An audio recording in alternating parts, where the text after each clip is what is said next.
The Art of Living. Long time ago, there was a rich merchant. उसके पास 4 बेटियां थी. He had special feelings for his eldest daughter.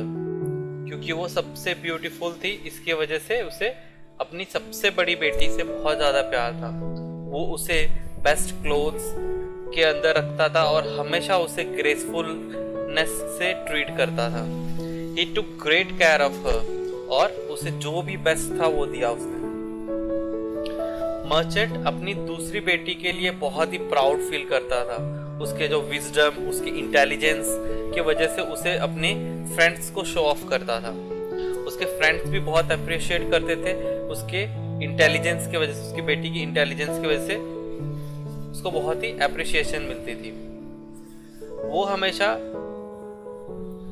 अलग अलग subjects को study करने में बिजी रहती थी और उसके पिता ने यानी कि जो मर्चेंट ने बेस्ट अरेंजमेंट कर रखे थे ताकि उसकी नॉलेज और इंक्रीज हो सके.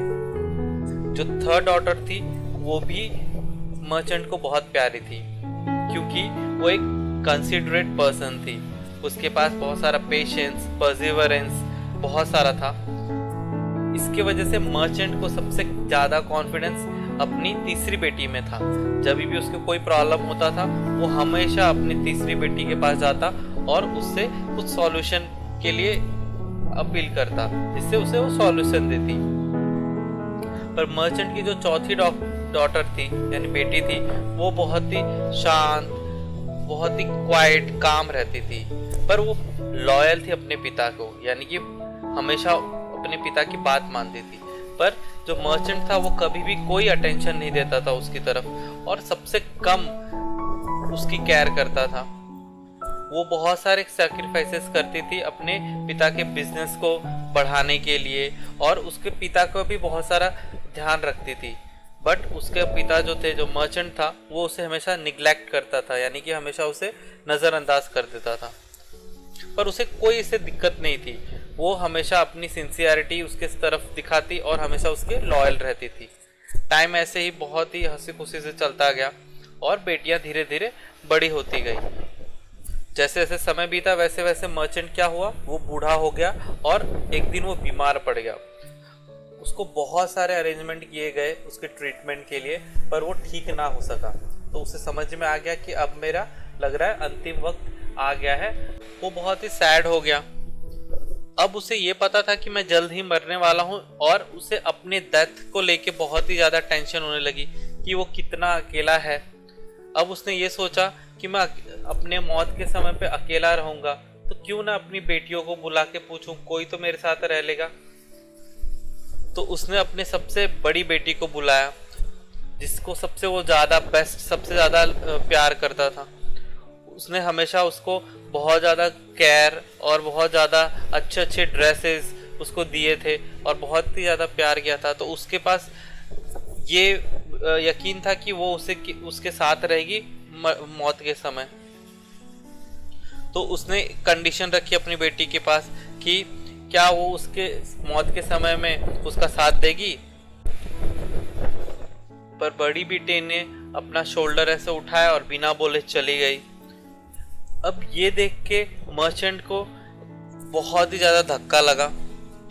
अब मर्चेंट और दुखी हो चुका था. उसने अपनी दूसरी बेटी को बुलाया जिस पे वो सबसे ज़्यादा प्राउड फील करता था और उसे सबसे होशियार समझता था अपनी सारी बेटियों के बीच में. तो उसने अपनी बेटी के सामने अपनी लोनलीनेस, अपनी जो अकेलापन है उसको व्यक्त किया कि भैया मैं बहुत अकेला हूँ, प्लीज़ मेरे डेथ बेड के पास रहो. पर उसने मना कर दिया तुरंत ही. उसने बोला नहीं, मैं अपने इंटेलिजेंस का इस्तेमाल कहीं और कर सकती हूँ. अब ये रिप्लाई सुन के और ही ज़्यादा वो शॉक में आ गया और डिसअपॉइंट हो चुका था. अब बहुत ज़्यादा एक्सपेक्टेशन थी उसे तीसरी बेटी के कि वो हमेशा उसके हेल्पफुल थी, कूल माइंडेड पर्सन थी तो शायद वो उसके साथ रहे. उसने एक्सप्रेस किया अपनी तीसरी नंबर की बेटी को बुला के कि क्या वो कुछ समय निकालेगी उसके लिए. उसने भी मना कर दिया कि मैं आपके साथ नहीं और समय व्यतीत कर सकती. मैं सिर्फ आपको आपके मौत हो जाने तक, आपका फ्यूनरल तक मैं आपको एक्कम्पनी कर सकती हूँ, उससे ज़्यादा मैं एक्कम्पनी नहीं करूँगी. अब ये तीनों बेटियों जो जिनसे वो बहुत प्यार करता था, इनका जवाब सुन के उसे बहुत झटका लगा। पर अचानक से एक अनएक्सपेक्टेड वॉइस पीछे कोने से सुनाई दी।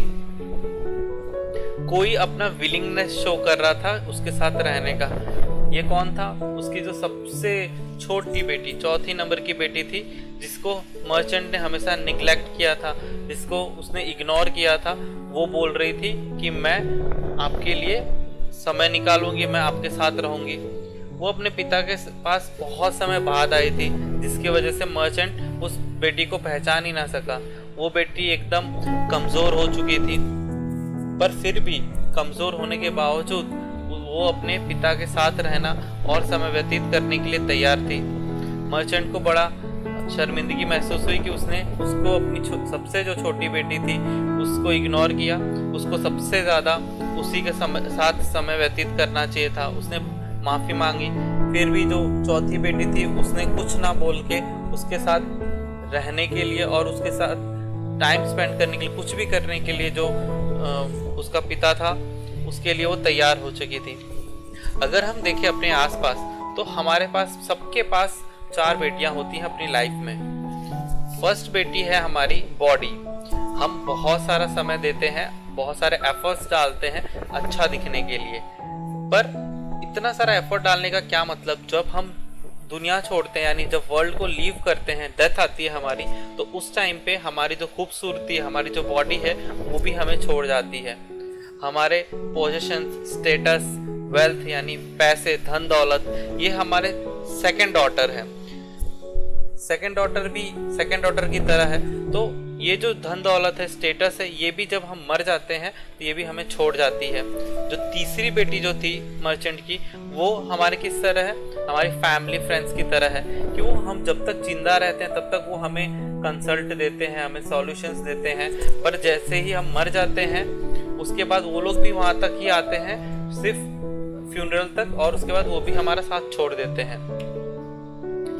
अब जो चौथी बेटी थी मर्चेंट की, वो है हमारी आत्मा, जो कि हमें हमेशा फॉलो करती है, जिसे हम जो भाग दौड़ की जिंदगी है, chase of material, wealth, pleasures, life के, ये अलग अलग चीज़ों को हम पाने के लिए अपनी आत्मा को, अपनी सोल को हम खो बैठते हैं, पर ये हमें हमेशा हमारे साथ देती है और हमारे साथ रहती है।